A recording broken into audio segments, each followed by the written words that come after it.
सुरुवात करते. आज आता आपण घुमतोय आवाज काय खूप मोठा येतोय. आता बघा, महर्षी विश्वामित्रांबद्दल आज आपण आता जाणून घेणार आहोत. मागील भागात आपण वशिष्ठ ऋषींविषयी जेव्हा थोडक्यात जाणून घेतलं तेव्हा वशिष्ठ आणि विश्वामित्र यांच्यातल्या वादाच्या संदर्भात आपण जाणून घेतलंच होतं. त्यांच्यात तो कपिलेची मुलगी शबला म्हणजे ती गाय, कामधेनूची मुलगी, तर तिच्यावरून जो वाद झाला विश्वामित्र आणि वशिष्ठ ते आपण सगळं समजून घेतलं होतं. जवळपास युद्ध पातळीवरच ते सगळं झालेलं होतं. आणि आता मात्र आपण श्री रामचंद्रांच्या जीवनातील ब्रह्मर्षी विश्वामित्रांचं स्थान यावर प्रकाश टाकणार. म्हणजे प्रत्यक्ष प्रभू रामचंद्रांना घडवण्याची जी भूमिका आहे विश्वामित्रांची त्यावर आपण प्रकाश टाकणार आहोत. आता कसं आहे बघा, विश्वामित्र म्हटलं की आपल्या डोळ्यासमोर लगेच रंभा आणि मेनकाच उभ्या राहतात. अगदी काल परवाची गोष्ट सांगते की व्हॉट्सअपवर अलीकडे ते मेसेज फिरतायत बरं का, की मी अगदी वजन कमी करण्यासाठी घोर तपश्चर्या करत आहे आणि आंब्याची पेटी नावाची मेनका माझ्या आयुष्यातून माझा अगदी विश्वामित्र झाला. अरे म्हणजे तुमची बौद्धिक पातळी त्याच्या पलीकडे जाऊच नाहीये. हे किती केविलवाण आहे की नाही वास्तवात. म्हणजे ही बुद्धीची कीव करण्याची परिस्थिती आहे. लहान नाव आहे का? आता हे मी नाही ना काही करू शकतो. खाली घेऊ का? आता लांबून बोलू. अजून किती लांब जायचं? आता ठीक आहे का? ओके. हां, तर सांगण्याचा मुद्दा असा की थोरले बाजीराव पेशवे म्हटलं की आपल्याला लगेच मस्तानीच आठवायला हवी का? त्या पलीकडे जाऊन त्यांचं काही चरित्रच नसू शकतं का सांगा बरं? किंवा भगवान गोपालकृष्ण आणि गोपिकांच्या नात्याविषयी तर भयंकर विकृतीकरण केलेलं समाजामध्ये आपल्याला दिसून येतं, ज्याचा की आपल्याला अक्षरशः संताप यावा अशा पद्धतीनं एकंदरीत अक्षरशः ती चित्र वगैरे सुद्धा जी काही काढलेली आहेत भगवान गोपालकृष्णांची, तर ते बघून सुद्धा आपल्याला संताप येण्यासारख्या काही गोष्टी आहेत. तर असो, इतक्या संकुचित दृष्टीने आपण ह्या गोष्टींचा विचार करता कामा नये हे सांगण्यासाठी आज विश्वामित्रांच्या चरित्राकडे आपण वळलेलो आहोत. आत्तापर्यंत आपली ही आता तिसरी प्रवचन पुष्प आहे. पहिला आपण वाल्मिकींवर विचार केला, जे की रामायणाचे जनक आहेत, रामायण ज्यांनी रचनाकार आहेत त्या वाल्मिकींवर बोललो. वाल्मिकींनंतर लगेच वशिष्ठ ऋषींबद्दल. आता विश्वामित्रांचं झाल्यावर आपण भरद्वाज मुनींकडे पुढच्या ह्याच्यात वळणार आहोत. जुलै महिन्यामध्ये भरद्वाज ऋषींवर बोलू. असो, तर आता नीट आहे ना नक्की सगळं? हां, कारण मग एकदा परत माझी लिंक तुटेल म्हणून. विश्वामित्र हे ऋग्वेदाच्या 3ऱ्या मंडलाचे कर्ते आहेत. त्याचप्रमाणे तपश्चर्येने त्यांनी गायत्री मातेला प्रसन्न करून घेतला आणि गायत्री मंत्राचे रचयिते हे विश्वामित्र आहेत. म्हणजे मौंजी बंधन करताना जो गायत्री मंत्राचा उपदेश दिला जातो तर त्या गायत्री मंत्राचे रचयितेच विश्वामित्र आहेत. क्षत्रिय कुलोत्पन्न कुशिक राजाचा नातू गाधी आणि गाधीचा पुत्र हा विश्वामित्र आहे. गाधी राजाची मुलगी सत्यवती, म्हणजे महाभारतातली सत्यवती, तिचा इथे काही संबंध नाही. ही गाधी राजाची सत्यवती वेगळी. तर तिचा विवाह महर्षी रुचिक यांच्याशी झाला. रुचिकांनी प्रसन्न होऊन तिला वर मागायला सांगितलं.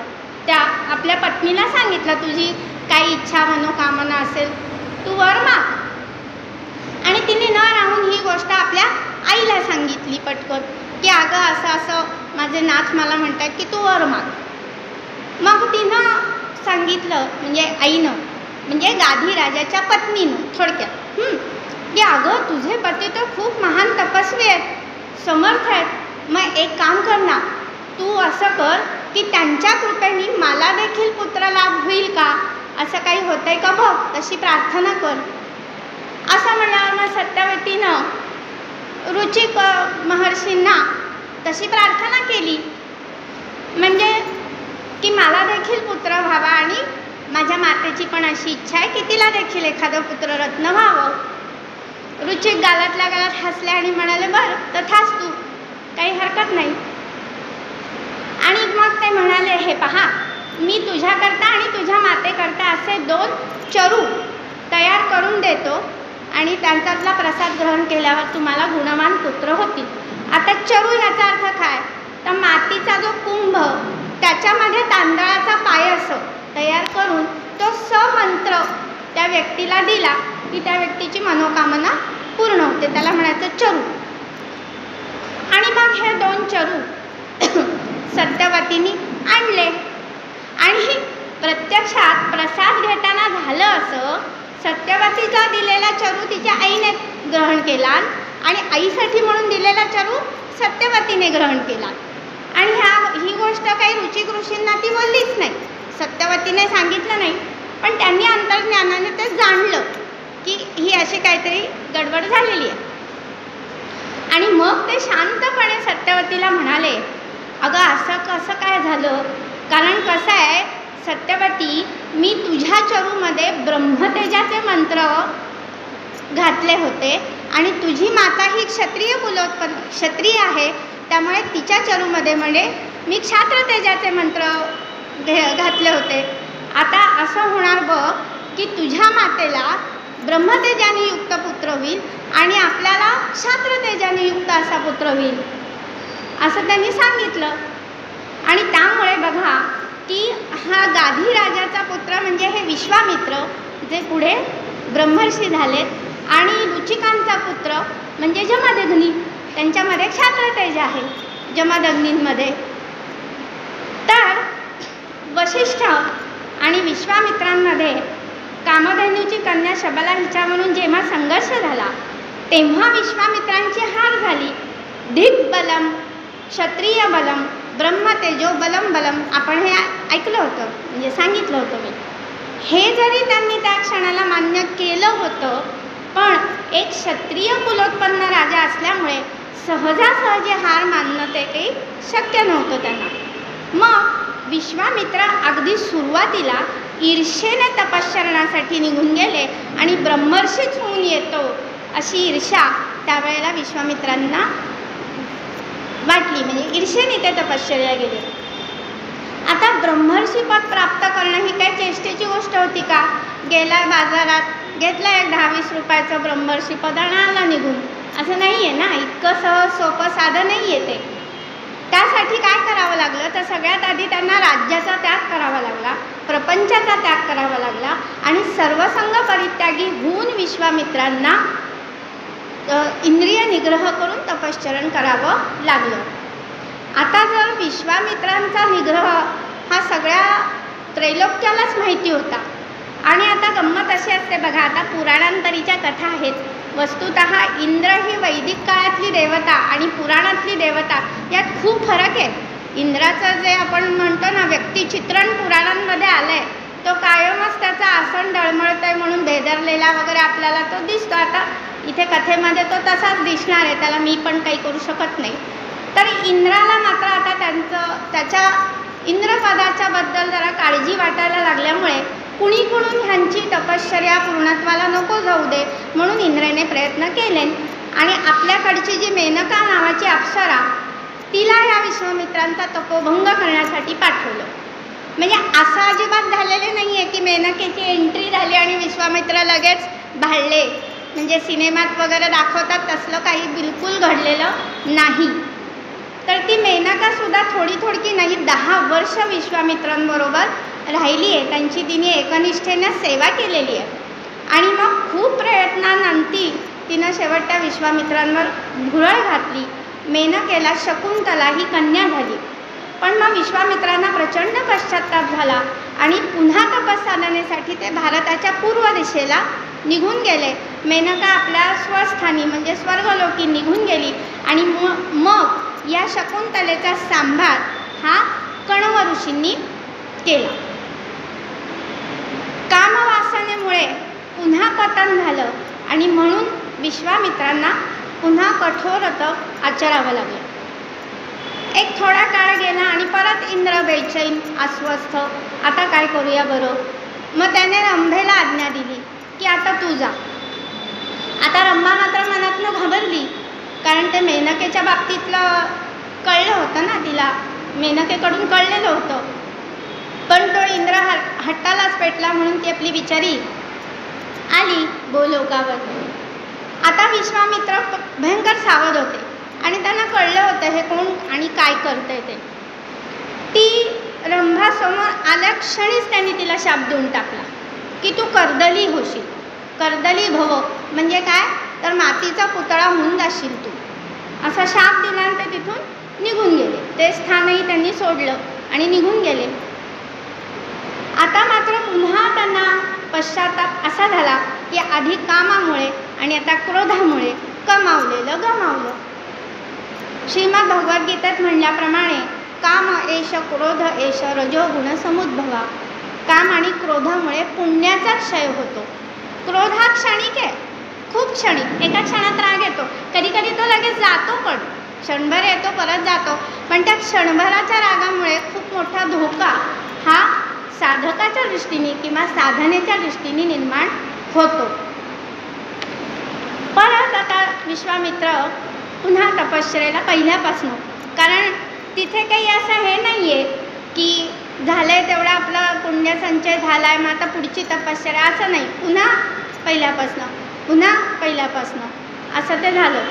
खरं म्हणजे ना, मुलांनासुद्धा असं सतत पुन्हा त्याच वर्गात बसवलं तर जरा तरी काहीतरी बरं होईल. 8वीपर्यंत सरळ पास करतात आणि 9वी-10वीला जोडाक्षर वाचता येत नाही. मी समोर बसून एका मुलाला महात्मा ज्योतिबा फुले असं नाव होतं बरं का, म्हणजे पुस्तकात छापलेलं महात्मा, तो किती वेळ तरी त्या शब्दाकडे असं बघत बसला होता. म्हणलं काय झालं, तुला ते फार आवडतात का, म्हणजे एवढं का बघतोयस. तर म्हणला मॅडम हा शब्द मला वाचता येत नाही. म्हणलं प्रयत्न कर, वाचता येत नाही प्रयत्न तरी कर. आणि कितवीचा माहिती आहे का, 10वी इंग्लिश मिडियमचा मुलगा. मराठीतला महात्मा शब्द आहे बरं का. त्यांनी काय वाचलं असेल, तर्क तरी लावा. आत्महत्या. म्हटलं अरे आता मलाच खिडकीतनं उडी मारून जेऊ द्यावा लागेल रे बाबा. महात्मा कुठे, आत्महत्या कुठे, कुठेचा काही संबंध आहे का. त्यात 4 अक्षर येतात बाबा रे, ही अक्षरं 3च आहेत की नाही. मग बघ बरं, पुढे फुले दिसत आहे, त्यांना का आत्महत्या करायला लावतोस. म्हणजे इतकी गंभीर परिस्थिती आहे. आणि हे थोर ऋषी ज्यांना किरकोळ गोष्टीसाठी सुद्धा जर व्यत्यय आला आहे किंवा त्यांचा तपोभंग झाला आहे, ते पुन्हा पुन्हा पुन्हा ती गोष्ट करत राहिलेत. रामदासांनी सुद्धा पुनश्चरणं पुन्हा पुन्हा केलेली आहेत. कितीतरी वेळा त्या गोष्टी घडवल्यात. आज माझ्या बाई समोर आहेत, त्यांनी किती वेळेला आमच्याकडनं गोष्टी घडवून घेतल्यात. त्यांना बाजूला घेऊन विचारा. एक एक गोष्ट करण्यासाठी त्यांनी सोडलं नाही आम्हाला. झालंच पाहिजे, केलंच पाहिजे, किती वेळेला लिहायला लावलेलं आहे. आम्ही कंटाळत नव्हतो, लिहित होतो. कंटाळून करताय काय, नापास करणार ना, त्यापेक्षा जाऊ दे चला. तर अशा पद्धतीनं दीर्घ तपस्साधना झाली आणि त्या सगळ्या निग्रहापोटी त्यांना दीर्घकाळ उपासही घडला. आणि मग थोडा काळ गेल्यावर त्यांना अन्न ग्रहण करायची इच्छा झाली. निसर्ग आहे तर मग त्यांनी त्यांच्यापुरतं थोडंसं अन्न शिजवलं. काय असणार आहे त्या काळात, एक एवढासा असला तर तांदूळ, कुठेतरी मिळालं तर गाईचं दूध, ते शिजवणार तेच खाणार. अन्न शिजवलं मात्र की ब्राह्मण वेशामध्ये हा इंद्र हजर झाला आणि त्यांनी ओम भवती भिक्षान दिली. आता विश्वामित्रांनी पूर्ण मौन धारण केलं होतं. पूर्ण मौन, काही नाही. तो घट उचलला म्हणजे तो कुंभ उचलला आणि त्या इंद्राच्या स्वाधीन केला. पुन्हा तपश्चर्येला सुरुवात, पाणी प्यायले आणि पुन्हा सुरुवात. तहान भूक या सगळ्यावर मात करून पुन्हा पुन्हा पुन्हा या विश्वामित्रांनी ही तपस्साधना चालूच ठेवली. म्हणताना ब्रह्मदेव त्यांना प्रसन्न झाले आणि त्यांनी महर्षी असं म्हणून विश्वामित्रांना पहिल्यांदा संबोधलं. अगोदर होते राजर्षी, मग झाले महर्षी. महर्षी म्हणून संबोधल्यावर सुद्धा बारीकशी आठी विश्वामित्रांनी घातली आणि ब्रह्मदेवांनाच म्हणाले की माझं काही समाधान झालं नाही. ब्रह्मदेव म्हणले म्हणजे काय? नाही, मला ब्रह्मर्षी व्हायचं आहे ना, तुम्ही मला महर्षी म्हणलाय, मग मी ब्रह्मर्षी होण्यासाठी काय करू? म्हणजे मी काय केलं पाहिजे जेणेकरून मला ब्रह्मर्षी म्हणून संबोधलं जाईल? तर ब्रह्मदेव म्हणले अजूनही तुम्ही जितेंद्रिय व्हा, अजूनही तुम्ही मनावर अंकुश ठेवा, इंद्रियांवर आणि मनोनिग्रह मनावर पण अंकुश ठेवा. ठीक आहे म्हणले. पुन्हा मन, बुद्धी, अहंकार, अंतःकरण, चतुष्टय ह्या सगळ्याचा लय तुमचा व्हायला हवाय असं ब्रह्मदेवांनी सांगितलं. आणि मग पुन्हा तपश्चरण सुरू केलं. सिद्धींच्या आहारी जायचं नाही हे सगळं त्यांनी निष्ठेने जपलं आणि देहाच्या संबंधित सगळ्या वासनांवर ताबा मिळवून ब्रह्मदेवांनी सांगितल्याप्रमाणे तपश्चरण करून ते आता परिपूर्ण झालं. आणि मग ब्रह्मदेव आणि इंद्र, देवेंद्र हे दोघेही आले आणि हे दोघेही समोर आले आणि मग त्यांना ब्रह्मदेवांनी ब्रह्मर्षी म्हणून संबोधलं. विश्वामित्रांनी ब्रह्मदेवांना साष्टांग दंडवत घातलं आणि मग हळूच म्हणाले, कसं आहे की माझी अशी मनोकामना आहे किंवा माझं असं मनोरथ आहे की मला वसिष्ठांनी ब्रह्मर्षी म्हणावं. मग ब्रह्मदेव हसले आणि तथास्तु म्हणले, ठीक आहे, जशी तुमची इच्छा आहे तसं घडव. तथास्तु म्हणले, ते अंतर्धान पावले. आणि मग विश्वामित्र वसिष्ठांच्या आश्रमापाशी गेले, म्हणजे नकळत गेले, कोणालाही कळून न देता त्या वसिष्ठांच्या आश्रमापाशी गेले. आणि मग पौर्णिमेची अशी संध्याकाळ आहे मस्त आणि छान गार वारा सुटलाय. अंगणामध्ये वसिष्ठ ऋषी आणि अरुंधती, माता अरुंधती हे दोघं छान असे अंगणात बसले होते. वातावरणही आल्हाददायक आहे. आणि मग अरुंधती वसिष्ठांना म्हणाली, नाथ, किती सुंदर चांदणं पडले नाही का हो?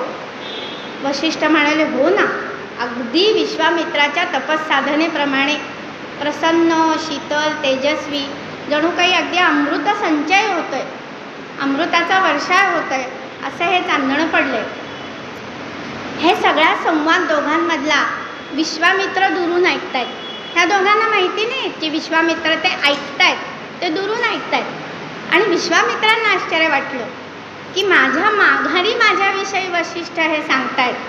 खरं की नाही? तोंडावर कोणी गोड गोड बोललेलं, हां छान झालं, हां छान झालं असं तोंडावर म्हणतील, मागणं माहिती नाही ना. आपण काय नंतर रेकॉर्डिंग चालू ठेवत नसतो, लगेच बंदच करतो. असो तर जय श्रीराम. आणि मग त्यांना अजून काय बोलतायत म्हणून ते जरा आणि कान देऊन ऐकू लागले. तशी मग वसिष्ठांची पत्नी अरुंधती पुढे म्हणाली, ते ब्रह्मर्षी पदावर पोचलेत म्हणे, मग हे तुम्ही जाणता ना? वसिष्ठ म्हणले, हो. असं आहे ना की मग तुम्ही त्यांना ब्रह्मर्षी म्हणून संबोधणार ना, असं म्हणून तिने विचारलं अरुंधतीने. कारण अरुंधतीला ब्रह्मदेवाने आणि इंद्राने सांगितलं होतं की ह्या विश्वामित्रांची इच्छा आहे की वसिष्ठांनी त्याला ब्रह्मर्षी म्हणावं, अशी त्यांची इच्छा आहे.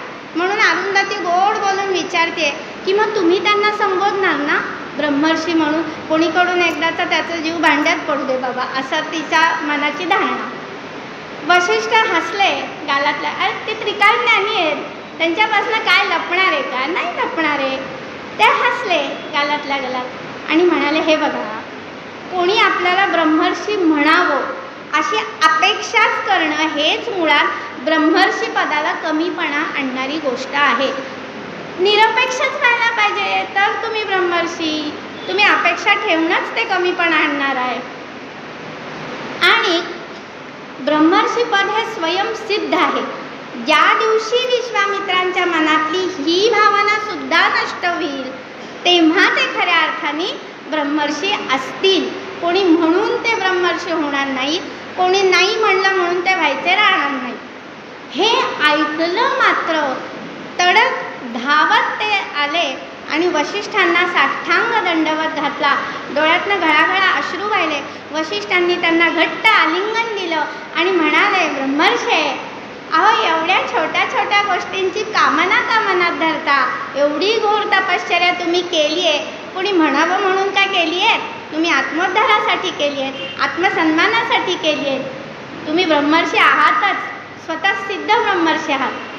आणि मग त्यांच्या मनातलं हे सगळं मालिन्य पटापट निघून गेलं. आणि ह्याच गोष्टीचा पुढे फायदा कुठे झाला असेल तर जेव्हा दशरथ राजांकडे विश्वामित्र श्रीरामांची मागणी करायला गेले तेव्हा ह्या गोष्टीचा फायदा झाला की दोघांमधला दुवा नष्ट झाला. वशिष्ठ म्हणतात, विश्वामित्रोपि धर्मात्मा लब्ध्वा ब्राह्मण्यमुत्तमं पूजयामास ब्रह्मर्षिं वशिष्ठं जपतां वरम. प्रयत्नवादाचं दुसरं नाव म्हणजे विश्वामित्र. प्रयत्नांची पराकाष्ठा आणि ध्येयापासून तसूभरही ढळले नाही, ही विश्वामित्रांची थोरवी आहे. म्हणून बघा बरं, नुसतं त्यांचा म्हणजे नुसतं नाव काढलं की फक्त मेनकेचं नाव घेणं हे किती चुकीचं आहे हे आलं का लक्षात? मनात ग्रह करून घेणं हे फार चुकीचं असतं. प्रत्येक अपयशातून ते स्वतःला सावरत गेलेत, स्वतःमध्ये आवश्यक ते बदल करत गेलेत. माणूस जेव्हा स्वतःमध्ये बदल करत जातो, म्हणजे आत्ताच्या मराठी भाषेत म्हणायचं तर जसा तो फ्लेक्झिबल होत जातो तितकाच तो कितीतरी गोष्टी ग्रहण करू शकतो. जर आपल्या मनाच्या गोष्टी जर घट्टच असतील, त्यात काही प्रवेशच करून घ्यायचा नसेल बाहेरचा, तर मग ती माणसं दुसऱ्यांनाही झेलायला अवघड असतात आणि ती एकाकीच पडतात. पण तसं न करता जर आपल्यामध्ये हळूहळू बदल करत गेलो आणि बाहेरच्या गोष्टींशी आपण स्वतःला सावरत आणि सिद्ध करत गेलो तर जे कुठलं ध्येय आपल्याला साधायचं आहे ते आपण साधू शकतो. आणि ते ध्येय साध्य करण्यासाठी न कंटाळता न वैतागता स्वतःला सिद्ध करत गेलं तर असंभवनीय वाटणाऱ्या गोष्टीसुद्धा प्राप्त होतात. विश्वामित्रांची ग्रंथरचना, विश्वामित्र कल्प, विश्वामित्र संहिता आणि विश्वामित्र स्मृती. श्रुती स्मृती पुराणांमध्ये जशी वशिष्ठ स्मृती आहे तशी विश्वामित्रांची स्मृती आहे. सप्त ऋषींमध्ये विश्वामित्रांचं नाव आहे आणि गोत्र विश्वामित्रांमधनं गोत्र पण आहे. म्हणजे ऋग्वेदातल्या 3ऱ्या मंडळातले काही भाग हे विश्वामित्रांच्या मुलांनी पण रचलेले आहेत, पण ते विश्वामित्र नावानी, कारण विश्वामित्र कुलोत्पन्न म्हणून ते त्यांनी रचलेलं जरी असले तरी नाव विश्वामित्रांचं लागतं, म्हणून विश्वामित्र गोत्रसुद्धा आहे. श्रीराम आणि लक्ष्मण यांना यज्ञरक्षणार्थ विश्वामित्र आपल्यासोबत घेऊन निघाले. विश्वाच्या कल्याणासाठी, राष्ट्राच्या हितासाठी, दुष्ट दुरात्म्यांचा विमोड करण्यासाठी राम आणि लक्ष्मणांना राजप्रासादातून बाहेर काढण्याचं काम जर कोणी केलं असेल तर ते विश्वामित्रांनी केले. कारण ते राजप्रासादाच्या 4 भिंतीत लाडाकोडातच वाढले असते, हो की नाही? तर त्यांच्या बाहूमधील बळाला प्रेरणा आणि स्फूर्ती देण्याचं काम विश्वामित्रांनी केलेलं आहे. विश्वामित्र पुढे, मध्ये श्रीराम आणि मागे लक्ष्मण असा प्रवास ते पायी प्रवास करतात. कितीतरी मैलोनमैल प्रवास हा पायी चाललेला आहे त्यांचा. कसं असतं बघा, आजकाल इथून इतकं जायचं तरी 2 व्हीलर लागते. म्हणजे तरण्यात 18, 20, 22 वर्षाच्या मुलींना सुद्धा मैलभर चालायचं म्हणलं की घरात बसूनच पायात गोळे येतात. चालण्याचं प्रत्यक्ष कृती लांबच, विचारानेच पायात गोळे होतात. अगो बाई एवढं चालायचं, अरे चालल्याशिवाय जग कसं बघशील? चालशील तर शिकशील, नाही तर काय शिकशील? 4 पाट्याही तुम्ही पटापटा दुकानावरच्या वाटू शकत नाही जर चालला नाही तर. चालता चालता 4 गोष्टी करतील, नाही तर काय कपाळ करतील. आणि गाडीवरनं भुरकून इथून तिथे जाशील कबूल आहे, पण चालशील तर शिकशील ना. इथे 20 रुपयाची कोथिंबीर जर इथे 15ने मिळते तर चालत पुढे जाशील तर तुला कळेल की 5 रुपये माझे वाचतायत बाबा ह्याच्यात म्हणून. खरे की नाही? म्हणून पायी प्रवास, आणि तोही रामांना घेऊन विश्वामित्र. हो ना, खूप गंभीर गंभीर चेहरे बघितले की माझ्या पोटात थोडा थोडा गोळा येतो. आपण काही चुकीचं तर नाही ना बोलतो म्हणून. असो, सांगण्याचं तात्पर्य एवढंच की तरुण वय हे गाद्या गिरद्यांवर लोळण्यासाठी नाही. तर ही दशरथ महाराजांची मुलं आहेत, लक्षात घ्या. आणि त्यांच्या हातात दिलेली, वशिष्ठांनी त्यांच्या हातात दिलेली धनुष्य ही काही खेळणी आहेत का? घेऊन जावा बाबा, राजपुत्रांची मुलं आहेत, असू देत 4 धनुष्य तुमच्याबरोबर, अशी म्हणून ती दिलेली नाही आहेत ना, खेळणी म्हणून. म्हटल्यावर त्या तरुण वयात त्यांनी राजप्रासादाच्या बाहेर येऊन आपल्याला सिद्ध करायचं आहे, हेच महत्त्वाचं काम आहे. तरुण वय कसं आहे बघा, तर उघड्या डोळ्यांनी समाजाच्या स्थितीचं भान हे मुलामुलींना यायलाच हवं. किती गोष्टी आपण समाजात बघतोय, किती गोष्टी दर दिवसाला ऐकतोय. म्हणजे रेडिओ असू दे, तुमचा टी व्ही असू दे, तुमचं वर्तमानपत्र असू दे, बातमी लावली की चित्र विचित्र आपण ऐकतोय, प्रत्येकजण ऐकतोय. लहान थोर तरुण म्हातारा सगळे ऐकतात, पण व्हायच्या चुका घडतातच आहेत ना. मुली एवढ्या बेसावध असतातच का? मुली रात्री उशिरापर्यंत मोबाईलवर आहे. एकाही आईवडिलांना वाटत नाही का, का गं बाई तू एवढी उशिरा 2 वाजेपर्यंत ऑनलाईन कशी करतेस काय? हे बघण्याचं काम कोणाचं आहे? ती 4 भिंतीत सुद्धा करते काय, हे बघण्याचं काम कोणाचं आहे? रस्ता झाडणाऱ्याबरोबर ती भुर्र दिशी गेली पळून की मग करणार काय? बसणार मग गप्प आतून कडी घालून. आणि जेव्हा प्रत्यक्ष विवाह करायची वेळ येते तेव्हा मात्र अटीतटी एवढ्या मोठ्या, इतकं पॅकेज हवं आणि तितकं पॅकेज हवं, अरे आणि पळून जाताना पॅकेज कुठे असतं? जाती मग रस्ता धडणाऱ्याबरोबर पडतं. आणि मग तेव्हा आईवडील गाफील राहणं हे आईवडिलांचा दोष आहे, तरुणांचा दोष नाही. गाफीलता ही आईवडिलांकडे. आपण अगदी ड्रोनसारखं लक्ष नाही ठेवलं तरी आपलं लक्ष आहे हे सुद्धा भान असणं गरजेचं आहे. हा धाक महत्त्वाचा आहे की आपण फार उशिरापर्यंत मोबाईल बघतोय हे आईला कळतंय बरं का, माझ्या वडिलांना कळतंय बरं का. माझे वडील मध्यरात्री माझ्या वहीची मागची पानं चेक करतायत बरं का. हे काय आहे बाळा, हे मला विचारलं जातंय बरं का. हे सुद्धा आवश्यक आहे. जे प्रधान कर्तव्य, एक वेळ 2 रुपये कमी मिळू देत पण पिढी घडवणं हे आपल्या प्रत्येक मातापित्यांचं कर्तव्य आहे. आजी बोललेली खपत नाही का? खपत नाही. आजीनी बोललंच पाहिजे. आजीनी मुलगा घडवला, आजीनी मुलगी घडवली आहे, मग तिला बोलण्याचा संपूर्ण अधिकार आहे. आजीनी बोललेलं खपत नाही. आजीकडे लक्ष देऊ नकोस, कर तुला काय, अरे कर तुला काय करायचं, गेली झाडूवाल्याबरोबर. आणि आई बसली मग मोबाईल बघत, कुठे गेली माझी पोरगी. अरे ही गंभीर समस्या आहे. आणि ही गंभीर समस्या कानामध्ये अक्षरशः तेल ओतणारी आहे, उकळतं तेल. आणि सगळीकडे आपण हे ऐकतोय. 4 उन्हाळे ओलांडल्या की ऐकायला मिळतं. हे किती भयानक वास्तव आहे. आणि वाटेल तसं घडतंय समाजामध्ये, जे आपण विचाराच्याही पलीकडचं घडतंय. त्यामुळे माझं सांगण्याचं म्हणजे पोटतिडकीने सांगण्यामागचा मुद्दा एवढाच आहे की आपण मुलामुलींकडे काय दृष्टिकोनातनं स्वतःच्या बघतो हे सगळ्यात महत्त्वाचं आहे. त्यांचे विचार घडले पाहिजेत. केवळ पाठ्यपुस्तकातलं वाचलं, परीक्षेत गुण मिळवले म्हणजे तेवढ्यावर भागलं का? हो, 98 मार्क मिळवले, 10वीला 98 मिळाले, 12वीला असंच होतं 55 मार्क मिळाले. बरं, अरे का 10वीला 98 मिळाले आणि 12वीला 55वर काय? कॉलेजची 2 वर्ष जा, कॉलेजला गेलं की मुलांचं जरा असं अरे का होतं नाही पाहिजे ना. मग ते 98 मिळालेले कुठे झिरपले अचानकपणे? तर नुसते मार्क म्हणजे झालं का हो? नुसते मार्क हे वर्तमान आहे, ते भविष्य नाही. गुणवत्ता ही भविष्य आहे. गुणवत्ता, वर्तमानातली गुणवत्ता हे त्याचं भविष्य आहे. वर्तमानातल्या गुणवत्तेतून नीतिमत्ता घडणार आहे, वर्तमानातल्या गुणवत्तेतून ध्येयासक्ती घडणार आहे, वर्तमानातल्या गुणवत्तेतून त्याची ध्येय निश्चिती होणार आहे आणि तो आत्मनिर्भरतेच्या दिशेने पाऊल टाकणार आहे. एक ड्रेस डिझायनर मुलगी, म्हणजे साधारणतः मुलगी नाही म्हणता येणार, ती साधारण माझ्या वयाची असू शकते. औरंगाबादमध्ये तिचं लहानपण गेलं.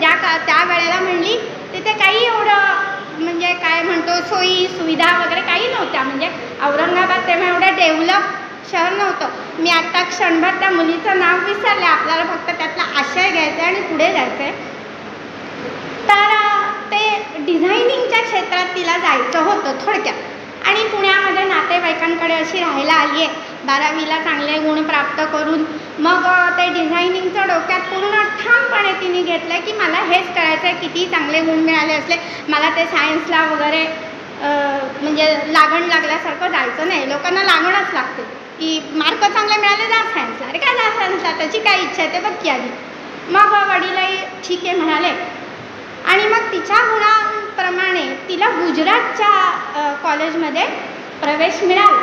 अगदी पहिल्या फटक्यात प्रवेश मिळाला. आणि वडील पैसे भरणार होतेच. आणि पूर्वी म्हणजे कसं, आता माझ्या अगदी तरुण वयापर्यंत म्हणलं तरी चालेल, लँडलाईनच्या व्यतिरिक्त काही नव्हतं.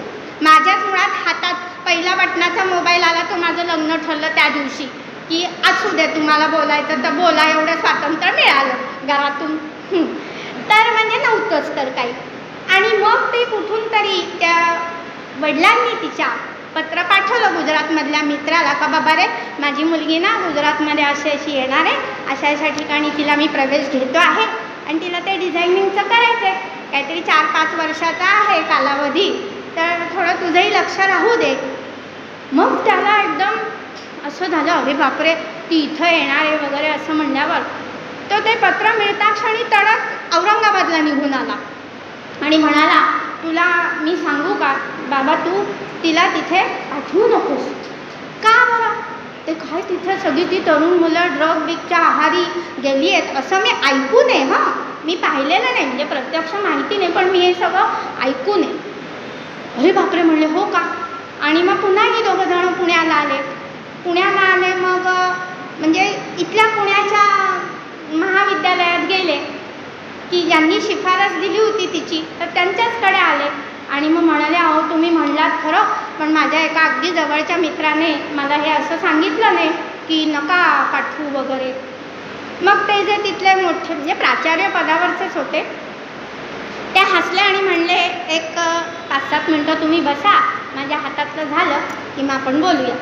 ती मुलगी पण बरोबर होती. आणि मग त्यांना मागच्या प्रांगणामध्ये घेऊन गेले. तिथे काही मुलं मुली धूम्रपान करत होते, म्हणजे मुलीसुद्धा. हां, म्हणजे त्या आता माझं वय जेव्हा 96-97ची असेल गोष्ट, 20-22 वर्षाची. आणि मग ते बघितल्यावर ते हादरले, अरे बापरे. मग म्हणाले, हे पहा, जर तुमचे संस्कार अतिशय चांगले आणि सुदृढ असतील, तिच्या मनावर त्या संस्कारांची धारणा जर पक्की असेल, तर ती जगाच्या पाठीवर कुठेही जरी गेली तरी तिच्या मनावर कसलेही परिणाम होणार नाहीत. आणि तुमच्या संस्कारांमध्ये जर काहीतरी घोटाळा असेल तर ती तुमच्या डोळ्यासमोर सुद्धा नको ते कृत्य करायला मागे पुढे बघणार नाही. तेव्हा काय करायचं तो निर्णय तुमचा असेल. पण त्याने एक वेळ मुलीकडे बघितलं. मुलगी गालातल्या गालात हसली आणि ठामपणे म्हणाली, बाबा मी गुजरातला जाणार आहे, तुम्ही माझी काळजी करणार नाही आहात. एक ट्रम्प कॉल माझा महिन्यातनं तुम्हाला होईल, मी तुम्हाला सगळं सांगेन आणि डिग्री मिळवूनच मी घरी येईन, मी गुजरातला जाणार. म्हणजे सांगायचं तात्पर्य लक्षात आलं का की कुटुंब प्रमुखाची किंवा कुटुंबातल्या आई वडील या 2 व्यक्तींची ही केवढी मोठी जबाबदारी असते की त्या मुलीसाठी त्या वडिलांनी निर्णय घेतला, हरकत नाही. म्हणजे ती जी मुलगी कुठेही रूममध्ये जरी राहत असेल, तिच्या शेजारच्या खुर्चीवर बसून एखादी मुलगी जरी धूम्रपान करत असेल तरी हिला इच्छा होणार नाही, कारण संस्कारांचं बीज हे फार महत्त्वाचं आणि मोलाचं. हीच गोष्ट पुढे आपण बघतो आहोत ह्या कथाभागाच्या निमित्ताने. तर मनगट आणि मस्तक सुदृढ करण्याचं ते वय असतं. म्हणजे मुलींच्याही बाबतीत असू दे आणि मुलांच्याही बाबतीत असू दे, मन, मस्तक आणि मनगट हे तिन्ही गोष्टी मुलींच्याही बाबतीत सुदृढ असणं गरजेचं आहे. आज माझी मुलगी जर रात्री 12 वाजता घरी येणार असेल तर मला काळजी नसते, मला काळजी असते ती तिच्या मागणं एखादा पोरगा गेला तर तो जीवानिशी जाईल याची मला काळजी असते, कारण ती 117 किलोचं वजन उचलती आहे स्वतः. म्हणजे मला तिची का काळजी असेल? मला तिच्या मागे एखादा आला तर त्याची काळजी आहे की बाबा रे सुखरूप घरी जा, हिच्या वाटे जाऊ नको. असो, त्यामुळे मन, मस्तक आणि मनगट हे सुदृढ करण्याचं हे वय आहे. कुमार वय, किशोर वय आणि तरुण म्हणजे युवा वय. म्हणून विवेकानंदांनी काय किंवा समर्थ रामदासांनी काय ह्या वयोगटाला घडवण्यासाठी आयुष्य वेचलं, ह्या वयोगटाला घडवण्यासाठी रक्ताचा थेंब थेंब थेंब खर्ची घातलाय. आणि ह्या वयोगटासाठी विवेकानंदांच्या डोळ्यातनं रोज उठून अश्रुधारा वाहिलेल्या आहेत की ह्या वयातली मुलं ही राष्ट्र घडवणार आहेत, ह्या वयातली मुलं ही राष्ट्र निर्मिती करणार आहेत. राष्ट्रामध्ये नवनिर्मितीचं जर काही काम, आव्हान, ते शिवधनुष्य जर कोण पेलणार असतील तर ती ह्या वयातली मुलं आहेत. आणि हे सांगण्यामागचं कारण असं की रामचंद्रांनी हेच करून दाखवलेलं आहे. तर स्वयंस्फूर्तीने विचार करून मनगटात पण ताकद असेल आणि राष्ट्राविषयी, आपल्या पूर्वजांच्या त्यागाविषयी, बलिदानाविषयी जर प्रचंड आस्था असेल तरच तरुण पिढी खऱ्या अर्थाने राष्ट्रकार्यासाठी प्रेरित होऊ शकते. सुधा मूर्तींचं एक सहज म्हणून मला आठवलं पुस्तक मी सांगते. पुण्यभूमी भारत नावाचं पुस्तक आहे.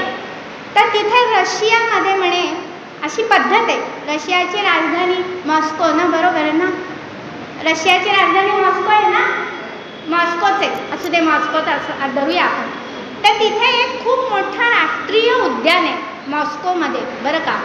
आणि तिथे ज्यांनी ज्यांनी राष्ट्रासाठी बलिदान दिलेलं आहे तर त्या प्रत्येक मोठ्या मोठ्या शहरांमध्ये ते असं उद्यान आहे. आणि तिथल्या जवानांचे स्तंभ तिथे आहेत, हुतात्मा स्तंभ म्हणतो ना आपण तसे. तर त्या रशियामध्ये म्हणे सुधा मूर्तींनी लिहून ठेवलं आहे, अशी पद्धत आहे की जेव्हा विवाह होतो, मुलामुलींचा विवाह हा चर्चमध्ये होतो त्यांच्या पद्धतीने, पण तो नवरा मुलगा सैनिकाचे कपडे घालतो. नवरा मुलगा जो आहे तो सैनिकाचे कपडे घालतो. विवाहविधी हा त्यांच्या पद्धतीने अर्थातच चर्चमध्ये होतो. पण आपल्याकडे नवरा नवरी जसे देवळात जाऊन मग घरी जातात तसे हे नवरा नवरी नवविवाहित दाम्पत्य त्या उद्यानामध्ये जातं, जवानांना आदरांजली वाहतं आणि भावी पिढीमध्ये आम्ही देखील देशासाठी अर्ध्या रात्रीसुद्धा उभं राहावं लागलं तर आम्ही सिद्ध आहोत हे सांगण्यासाठी तो त्या जवानाचे कपडे परिधान करतो. नुसती ड्रेपरी म्हणून घालत नाही, त्याच्या मागची भूमिका ती असते की अर्ध्या रात्री जरी राष्ट्रावर वेळ येईल तर मी उभा आहे आणि माझी पत्नी मला सहमत आहे. हे आदरांजली ते त्या हुतात्म्यांना देतात, मग नवीन प्रपंचाला, संसाराला सुरुवात करतात. किती मोठी गोष्ट आहे, खरे की नाही? घेण्यासारखी गोष्ट आहे. असो, तर विश्वामित्र रामांना नेत असताना श्रीरामांना समाजाच्या दारुण परिस्थितीचं खूप जवळून दर्शन झालं. नानाविध वस्त्यांमधून वनवासी लोकांना भेटत भेटत, त्यांची सुखदुःख जाणून घेत घेत, मार्गक्रमण करीत, काही ठिकाणी ओसाड आश्रम, उठून गेलेल्या वस्त्या ह्याचंसुद्धा दर्शन घडलं. राजप्रासादात राहून हे घडलं असतं का हो? आणि ही जी सगळी भिल्ल लोक आहेत म्हणा किंवा ही जी सगळी वनवासी लोक आहेत तीच रामांसाठी पुढे जाऊन उभी राहिलेली आहेत. त्यांनीच रामांसाठी फार मोठं काम हे पुढे जाऊन केलेलं आहे. आणि मग त्यांची सुखदुःख खूप जवळून रामांना त्यामुळे बघायला मिळाली. वेगवेगळ्या प्रदेशांची माहिती देताना ऐतिहासिक घटना, तिथला घडून गेलेला भूतकाळ, ह्या सगळ्याची इत्थंभूत माहिती विश्वामित्रांनी श्रीरामांना दिली आहे. क्वचित नानाविध वृक्ष, लता, पक्षी यांविषयीची सुद्धा माहिती विश्वामित्र रामांना देत होते. समर्थ रामदासांचा सुद्धा वृक्षांवरचा प्रचंड अभ्यास होता. समर्थ रामदासांनी वृक्षांवर आणि खूप नानाविध औषधींवरचा पण अभ्यास हा सांगोपांग केलेला होता. सहज विषय आला म्हणून सांगितलं. असो, तर आणि श्रीरामसुद्धा जिज्ञासू वृत्तीने प्रश्न विचारित असत आणि विश्वामित्र खूप प्रेमानं त्यांना सांगत हा प्रवास खूप छान सुखकर चालला होता. मनुष्याच्या अंतःकरणातला ध्येयवाद जागा करण्यासाठी कथांचा फार उपयोग होतो. म्हणून लहान मुलांना गोष्टी सांगितल्या गेल्याच पाहिजेत. शिवाजी महाराज का घडले? गोष्टी सांगितल्या गेल्या म्हणून घडले. त्यांच्या हृदयावर, अंतःकरणावर आणि मस्तकावर संस्कार हे कथांमधनं घडतात. पुराण काय हो असं नाही आहे. पुराणातल्या सुद्धा वेचक रोचक गोष्टी मुलांनी, किमान पराक्रमाच्या तरी गोष्टी मुलांपर्यंत झिरपल्याच पाहिजेत. त्यांच्या हृदयापर्यंत, अंतःकरणापर्यंत त्यातलं तेज, ओज हे झिरपलंच पाहिजे. गंगावतरणाची कथा सांगून विश्वामित्रांनी श्रीरामांच्या पूर्वजांच्या कर्तृत्वाचा इतिहास सांगितला. गंगावतरणासाठी 3 पिढ्या खर्ची पडलेल्या आहेत. या रघुकुळाच्या, इक्ष्वाकू वंशाच्या 3 पिढ्या खर्ची पडल्यात. सगर आहे, अंशुमान आहे, अंशुमानाचा दिलीप आहे, दिलीपाचा भगीरथ आहे. 4 पिढ्या सातत्याने तपश्चरण घडलं तेव्हा गंगा अवतरण घडलं. म्हणजे सोपं होतं का हो गंगा अवतरण सुद्धा? आणि हे सांगितलं विश्वामित्रांनी की हा तुझ्या कुलपरंपरेचा त्याग आहे.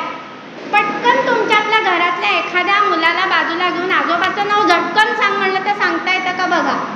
वडिलांचं नाव सांगायला 2 मिनटं वाट बघावी लागेल आपल्याला. आजोबाचं नाव लांबच राहिलं. माझ्या आजोबांनी काय केलंय कुठे माहिती? माझ्या वाडवडिलांनी माझ्यासाठी काय केलंय कुठे माहिती आहे? 7 पिढ्या आधी आमच्या घराण्यामध्ये कीर्तनकार होते, जे कोकणापासून काशीपर्यंत पायी पदयात्रा करत कथा कीर्तन, रात्रीच्या वेळी पूर्वीच्या काळी कथा कीर्तन होत आणि तिथे मुक्काम करत काशीपर्यंत जायचे. मी काशीपासून पुन्हा कोकणापर्यंत यायचे. 7 पिढ्या मागची घटना. आणि त्यांची समाधी कोकणामध्ये, म्हणजे माझ्या माहेरचं मी सांगायला लागले, त्यांची समाधी आहे कोकणामध्ये शंकरेश्वराच्या समोर. हे आम्हाला सांगितल्याशिवाय आम्हाला कळलं का? त्यामुळे आपल्याही घराण्याबद्दल किंवा ह्या सगळ्या राष्ट्रपुरुषांबद्दल सांगितलं गेलं पाहिजे, कळलं पाहिजे मुलांना. असो तर सिद्धाश्रमात जो वामन अवतार झाला त्याची सुद्धा कथा विश्वामित्रांनी सांगितली. समुद्र मंथनाची कथा सांगितली. आणि असं सगळं पायी प्रवास बोलत बोलत चर्चा करत चाललेला आहे. प्रभू रामचंद्र आणि विश्वामित्र यांच्या चर्चेचा सगळ्यात मुख्य आणि प्रधान विषय काय होता तर संपूर्ण समाजाला आतंकवाद्यांकडून म्हणजे राक्षसांकडून होणाऱ्या त्रासाचं निवारण कसं करायचं हाच त्यांच्या बोलण्यातला प्रधान विषय होता. म्हणजे फक्त सीतेला नेलं म्हणून रावणाला मारलं असं म्हटलं तर रामावरच आपण अन्याय केला असं होईल. फक्त सीतेला सोडवण्यासाठी रावणाला मारलं असं नसून रावणाची दहशत समूळ नष्ट करण्यासाठी रावणाला मारायची योजना ही किती आधीपासून झाली आहे हे आपल्या लक्षात येईल. म्हणजे वयाच्या 16व्या वर्षीच त्यांच्या मनाची ती धारणा झालेली आहे की रावणाची दहशत मला मोडून काढायची आहे. आणि सर्जिकल स्ट्राईकसुद्धा असा एका रात्रीत घडलेला नाही. घटना एका रात्रीतली दिसली तरी त्याचं नियोजन खूप आधीपासून घडत असतं. घटना दिसताना आपल्याला ती फक्त एका रात्रीतली दिसते.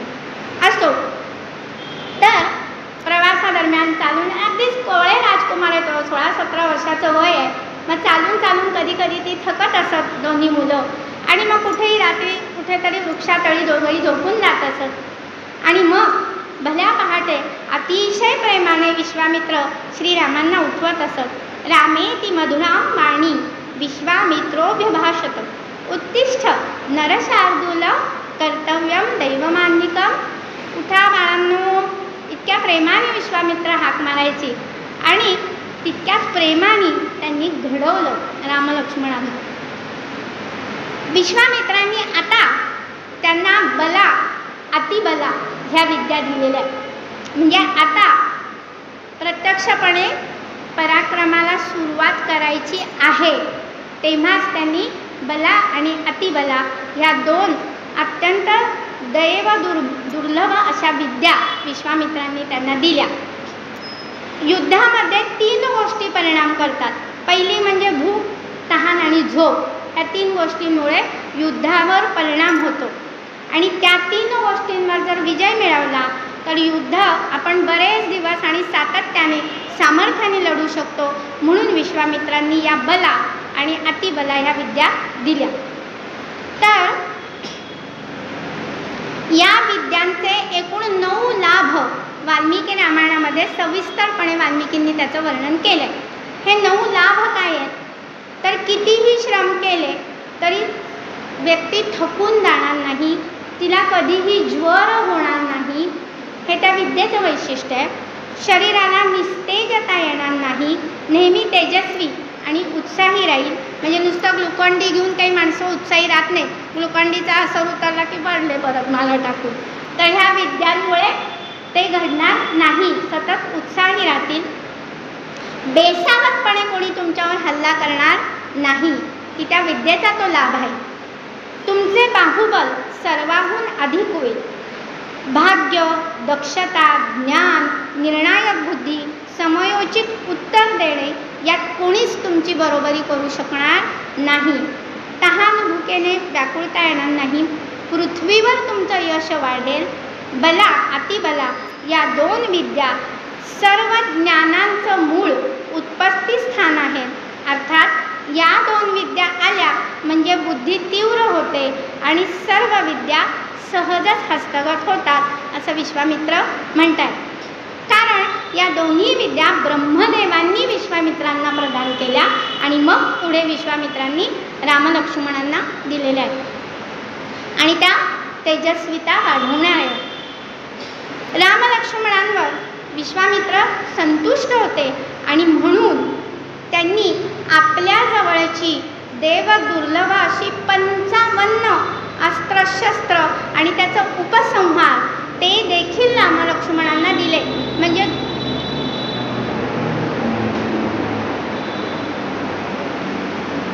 दुर्मिळ अशी अस्त्रशस्त्र ही विश्वामित्रांनी त्यांना दिली आहेत रामलक्ष्मणांना, ज्याचा फायदा हा त्यांना पुढे घडलेला आहे. म्हणजे आपण म्हणतो ना की ऋषीर दर्शनात, की ते त्रिकाल ज्ञानी होते आणि म्हणून त्यांनी हे सगळं त्यांना आधीच प्रदान करून ठेवलं.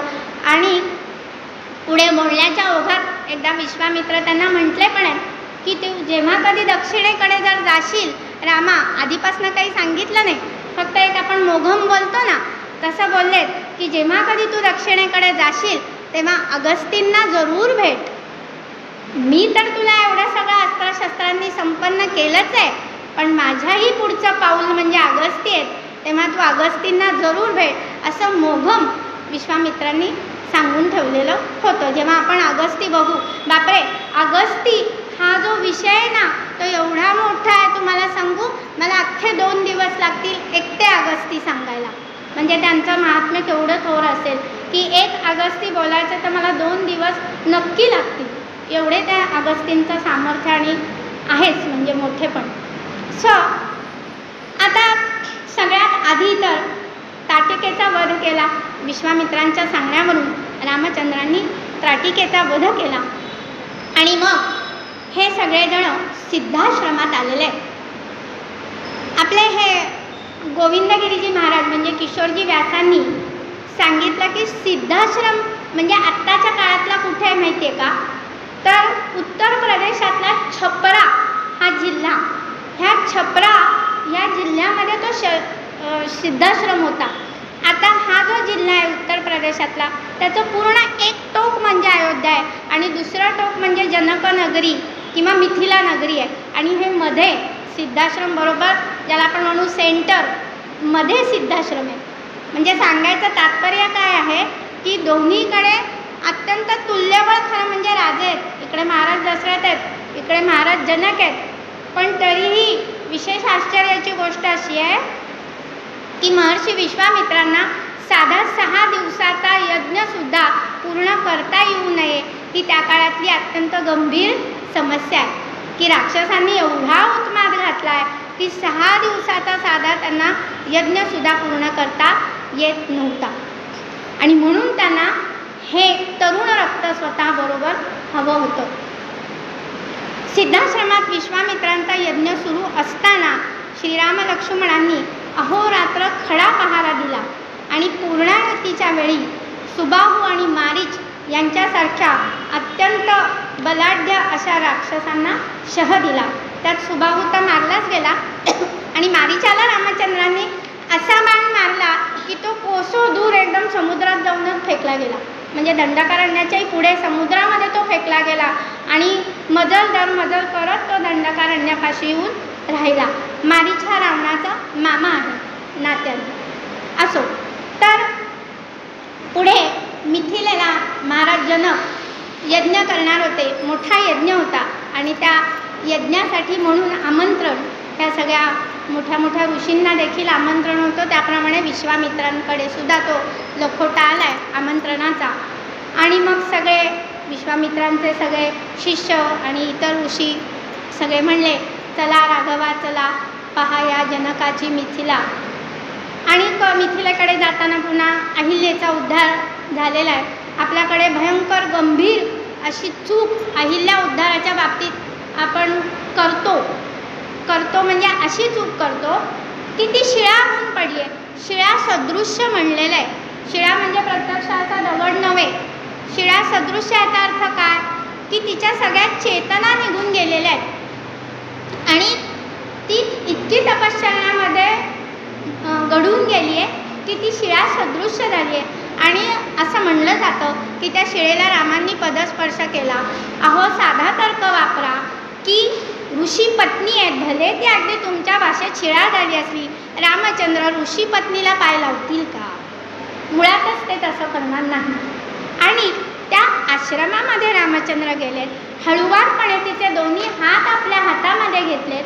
रामचंद्रांनी तिला पदस्पर्श केला, लक्ष्मणाने तिचा पदस्पर्श केला आणि मग तिच्यामध्ये नवचेतना जागृत झाली आहे आणि तिचा त्या शापामधून मुक्तता झाली आहे. आणि मग गौतम ऋषी आलेले आहेत. म्हणजे ही किती तर्काला धरून आहे सांगा बरं मला. आणि आपण म्हणतो रामाने शिळे, ते काय फुटबॉल आहे शिळेला पाय लावायला? ऋषी पत्नी आहे ती, तिला पाय कसे लावतील रामचंद्र? साधा हिशोब आहे ना हा. हे भयंकर चुकीचं काहीतरी सांगितलंच नाही गेलं पाहिजे. आणि मग तरुणांमध्ये म्हणूनच आपल्याकडच्या कथांविषयी वेगवेगळे विकल्प मनामध्ये आपणच निर्माण करतो की जे केले नाही गेले पाहिजे. असो, विषय कुठेतरी नेऊया नको. तर गौतम अहिल्याचा जो पुत्र ते शतानंद, ते जनक राजाचे राजपुरोहित आहे शतानंद. आणि आता मजल करत रामचंद्र आणि विश्वामित्र हे सगळे मिथिलेमध्ये आले. मिथिलेमध्ये रामचंद्रांनी पाऊल ठेवता क्षणी शतानंदांनी विचारलं, माझ्या मातेचा उद्धार झाला का? तर विश्वामित्रांनी उत्तर दिलं, हो झाला. जसा गौतम ऋषींनी सांगितलं होतं त्याप्रमाणे आता तुझ्या मातेचा उद्धार झाला आहे. आणि गौतम ऋषींनी तिचा स्वीकार केला. म्हणल्यावर शतानंदांना अतिशय आनंद झाला. आता पहा की मूळ वाल्मिकी रामायणामध्ये शतानंदांनी संपूर्ण विश्वामित्रांचा इतिहास कथन केलेला आहे. म्हणजे महाराज जनक आणि हे सगळे त्या म्हणजे त्यांच्या राजदरबारातले सगळे जे मोठे मोठे अमात्य मंत्री, स्वतः राम लक्ष्मण हे सगळेजण मिळून विश्वामित्रांचा संपूर्ण इतिहास शतानंदांकडनं श्रवण करतात. असं मूळ वाल्मिकी रामायणामध्ये जवळपास 15 सर्ग आहेत. ते मोठे आहेत आणि 15ही सर्ग मोठे आहेत, ज्यात त्यांनी हा सगळा इतिहास शतानंदांनी सांगितला. असो, अजून पुढे जाऊया. तर मग पुढे जनकाच्या राज्यामध्ये जे शिवधनुष्य होतं त्या शिवधनुष्याचा धनुर्भंग श्रीरामांनी केला. सीता ही वीर्यशुल्क आहे. आता परत मुद्दा असा की सीतेचं स्वयंवर कसं म्हणणार आपण? स्वयंवर म्हणजे ती स्वतःवर निवडते. तिने स्वतः निवडला का? नाही. पण कोणी लावला? जनकाने. म्हणजे स्वयंवर कसं होईल सांगा? ती वीर्यशुल्क आहे, त्यामुळे तिचं स्वयंवर झालेलं नाही आहे. तिचा विवाह झाला आहे जनकाच्या इच्छेने, त्यामुळे स्वयंवर म्हणता येत नाही. अगदी किती जोरजोरात गाणी म्हणली तरी ते स्वयंवर नाही. असो, तर वीर्यशुल्का सीतेचा रामचंद्रांशी आणि सीतेच्या भगिनींचा श्रीरामांच्या भावांशी विवाह झाला. आता मात्र विश्वामित्र तिथून दुसऱ्या दिवशी प्रातःकालीच निघाले सगळ्यांचा निरोप घेऊन. आता ते हिमालयामध्ये तपश्चर्येकरता म्हणून पुन्हा निघालेले आहेत. विश्वामित्रांचा आणि श्रीरामांचा प्रत्यक्षात 1 महिन्याचाच सहवास होता. 1 महिनाभरच ते दोघं एकमेकांच्या सहवासात होते. म्हणजे महिनाभरामध्ये विश्वामित्रांनी केवढी गोष्ट रामचंद्रांसाठी दिली. हे केवढं मोठं कार्य आहे. हे सगळं विसरून जर आपण फक्त विश्वामित्र आणि मेनका डबल अंडरलाईन असं जर करत असू तर खरंच सांगा, मला प्रामाणिकपणे सांगा, आपणच आपल्या बुद्धीची कीव करण्यासारखं आहे की नाही. कारण प्रचंड मोठं काम महिनाभरात विश्वामित्रांनी करून दाखवलेलं आहे. आणि त्याचा मागचं कारण असं, हे सगळं त्यांनी स्वतःचं अख्खं तपस सामर्थ्य रामांसाठी न्योछावर केलं. आपण म्हणतो ना हिंदीत, एखादी गोष्ट अर्पण केली आहे अक्षरशः रामांसाठी, संपूर्ण तपश्चरणाचं पुण्य सोपी गोष्ट नाही आहे ही, की रामांसाठी का तर राष्ट्र उभं राहायचं आहे. माझं तपश्चरण ही माझ्यापुरती गोष्ट नाही, ती व्यष्टीची गोष्ट नसून ती समष्टीची गोष्ट आहे. म्हणून समर्पण केलं. तपश्चरणाचंही समर्पण ही अतिशय अवघड गोष्ट आहे, वाटते तितकी सोपी नाही. म्हणून विश्वामित्र समजून घ्यायचे तर ह्या सगळ्या गोष्टी मनामध्ये अत्यंत दृढमूल करा. आणि चुकून जरी असले काहीतरी थिल्लर मेसेज आले तर सुनवा. हे फालतूपणा ताबडतोब बंद करायचा. म्हणून काय आंब्याची पेटीन, काय मूर्खपणा सगळा, छे, मुळीच नाही, असलं काही नाही. हां, तर विश्वामित्र राजा दशरथांना म्हणाले, राजन, मी तुमच्याकडे रामाची याचना केली. आत्ता मी त्याला तुमच्या स्वाधीन करत आहे. महिन्याभरापूर्वीचा राम आणि महिन्याभरानंतरचा राम, की शिवधनुष्याचा धनुर्भंग करण्यापर्यंतचं सामर्थ्य रामामध्ये एका रात्रीत आलेलं नाही. महिन्याभराच्या तपश्चरणाचं सगळं सामर्थ्य त्यांच्या पाठीशी त्यावेळेला उभं राहिलेलं आहे. श्रीरामांना त्या क्षणाला गहिवरून आलं. गुरुदेव, पुन्हा दर्शन केव्हा होईल असा विचारता क्षणी विश्वामित्र म्हणाले, रामा, कदाचित कधीही नाही, कधीच नाही. आणि खरंच आहे, रामचंद्रांचा राज्याभिषेक झाला तरी विश्वामित्र आलेले नाहीत. म्हणजे आपण आत्ताच्या भाषेत म्हणू तर त्यांचा रोध फक्त महिनाभरापुरता होता. पण तेवढं उदंड रामचंद्रांच्या ओटीत त्यांनी घातलं. जरी ईश्वर अवतार आपण त्याला मानतो तरी मानवी देह धारण केलेला होता. त्यामुळे मानवी देहाला अनुसरून ज्या ज्या मर्यादा त्या सगळ्या लागू होत्या रामचंद्रांना. आणि खरोखरीच विश्वामित्र पुन्हा कधीही अख्ख्या रामायणामध्ये दिसणार नाहीत. अगस्ती तरी युद्धभूमीच्या वेळेला अगस्ती युद्धभूमीवर सुद्धा गेलेले आहेत, पण विश्वामित्रांचा उल्लेख बालकांडानंतर पुढच्या कुठल्याही कांडामध्ये तुम्हाला शोधूनही सापडणार नाही. असो, कारण माझं काम संपलंय. गीतेमध्ये जसं कर्मबंधनातून मोकळं व्हायचं हा जीवनाचा उद्देश सांगितलाय, त्या अवस्थेला विश्वामित्र केव्हाच पोचले. समाजाचं कल्याण व्हावं म्हणून ज्या गोष्टी करायच्या असतात त्या झाल्यानंतर विश्वामित्र निसंग वृत्तीने कायमचे निघून गेले. मनुष्य कृतिशील असूनही निसंग कसा असतो हे त्यांनी दाखवून दिलंय. प्लेटो नावाच्या पाश्चात्य तत्वचिंतकानं म्हटलंय, let king be a philosopher. आणि हेच काम विश्वामित्रांनी करून दाखवलेलं आहे, की नानाविध कथा सांगून त्यांचं मनोबल वाढवलेलं आहे. अस्त्रशस्त्र विद्या देऊन त्यांचं शारीरबल वाढवलेलं आहे. मी म्हटलं तसं मन, मस्तक आणि मनगट यातलं संपूर्ण बल हे विश्वामित्रांनी रामरायांना बला अतिबला देऊन ते प्राबल्य रामचंद्रांचं त्यांनी वाढवलेलं आहे. कारण सोपंच नव्हतं रावणासारख्या अतिबलाढ्य शक्तीशी शह देणं, ही अजिबात सोपी गोष्ट नव्हतीच मुळी. असो, भारतीय इतिहास, भारतीय वाङ्मय हे मानवाचे पतन, पण त्या पतनातून नंतर होणारे उत्थान व उन्नती यांनी भरलेला आहे. सतत उन्नतीकडे अंगुली निर्देश करणारे आहे. आपण म्हणतो ना, तमसोमा ज्योतिर्गमय, मृत्योर्मा अमृतंगमय. सतत अंगुली निर्देश हा पूर्णत्वाकडे, आपला परिपूर्णतेकडे आपण अंगुली निर्देश करत राहतो. तर ब्रह्मर्षी विश्वामित्र खरेखुरे निष्काम कर्मयोगी, निस्पृह आणि ज्यांनी आपल्या कार्याने खरोखर इतिहास घडवला असे ऋषी श्रेष्ठ आहेत. असो, आज आपण कथेला पूर्णविराम देऊया, निरूपणाला. तर अशा रीतीने आपण विश्वामित्र समजून घेण्याचा थोडा प्रयत्न केला. म्हणजे खरं सांगू, विश्वामित्र हे महासागर आहेत आणि त्यातला एक बिंदू फक्त आपल्यापर्यंत पोचला. आणि तेवढ्यावर सुद्धा आपण थक्क झालोय, खरं म्हणजे झालोय की नाही. तेव्हा आता आपण चुकूनही ही चूक जराही करणार नाही आहोत आणि त्या जोड्या आपण जुळवणार नाही आहोत, एवढी तरी निदान मनाशी धारणा करूया आणि विश्वामित्रांना सादर वंदन करू.